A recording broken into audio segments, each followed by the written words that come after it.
Hello everyone, doctor മുൻസിറാണ്. Pre school ചിൽഡ്രൻസിൽ, അതായത് 6 വയസ്സിൽ താഴെയുള്ള കുട്ടികളിൽ വളരെ കോമൺ ആയിട്ട് കണ്ടുവരുന്ന അപ്പർ ലിം ഇഞ്ചുറിനെ പറ്റിയാണ് നമ്മൾ ഇന്ന് ഡിസ്കസ് ചെയ്യാൻ ഉദ്ദേശിക്കുന്നത്. ടോപ്പിക്കിന്റെ പേരാണ് പുൾഡ് എൽബോ.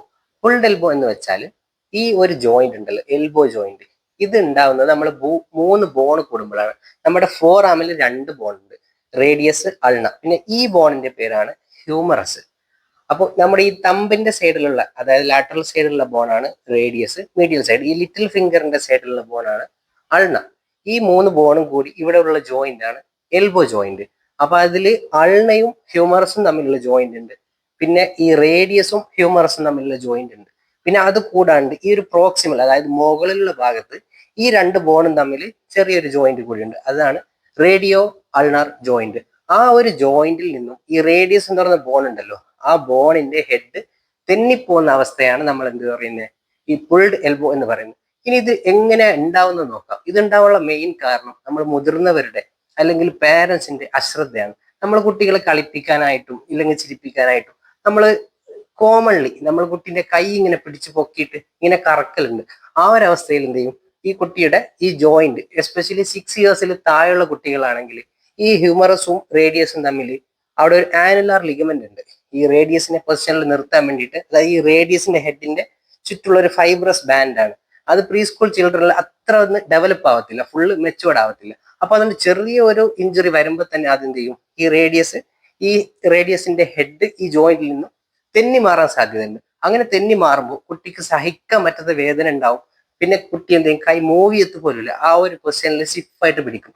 അത് പിന്നെ തിരിച്ച് നമ്മൾ ആ പൊസിഷനിൽ ഇടുന്നത് വരെ കുട്ടി എന്ത് ചെയ്യും, കൈ അനക്കത്തുമില്ല. ഇനിയിപ്പോ നമ്മൾ ആ പൊസിഷനിൽ തിരിച്ചിടാൻ വൈകുകയാണെങ്കിൽ അവിടെ വീക്കം വരാനും നീര് വരാനും അസഹനീയമായ വേദന ഉണ്ടാവാനും സാധ്യത. നമ്മുടെ എൽബോ ജോയിന്റിൽ മെയിൻലി 4 ടൈപ്പ് മൂവ്മെന്റ് ഉണ്ട്. ഈ ഒരു മൂവ്മെന്റ്, നമ്മൾ കൈ മടക്കുന്ന മൂവ്മെന്റ് ഫ്ലെക്ഷൻ എന്ന് പറയും, ഈ മൂവ്മെന്റിന് എക്സ്റ്റൻഷൻ എന്ന് പറയും, ഈ മൂവ്മെന്റ് പ്രൊണേഷൻ, ഈ മൂവ്മെന്റ് സൂപ്പിനേഷൻ.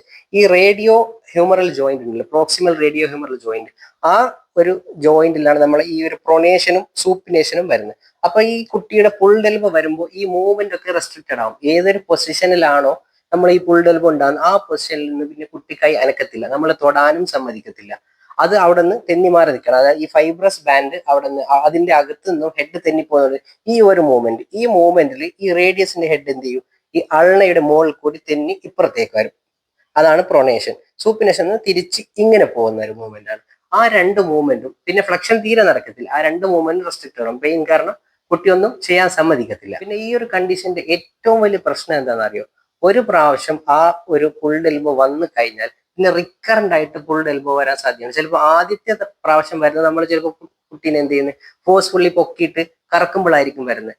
പിന്നെ അങ്ങനെ ഒരു പ്രാവശ്യം വന്നു കഴിഞ്ഞാൽ പിന്നെ റിക്കറന്റ് ആയിട്ട് ഇനിയിപ്പോ അടുത്ത പ്രാവശ്യം വരണമെന്ന് കുട്ടി നമ്മൾ പിടിച്ച് പൊക്കണമെന്നില്ല, കുട്ടി തന്നെ എവിടെയെങ്കിലും പിടിച്ച് വലിക്കുകയോ അങ്ങനെയൊക്കെ ചെയ്താൽ തന്നെ പിന്നെയും പിന്നെയും തെന്നി മാറാൻ സാധ്യതയുണ്ട്. കാരണം ആ ഒരു ആനുലാർ ലിഗമെന്റിന് ഇഞ്ചുറി ആയല്ലോ, അത് കുറച്ച് ടയർ വന്നല്ലോ.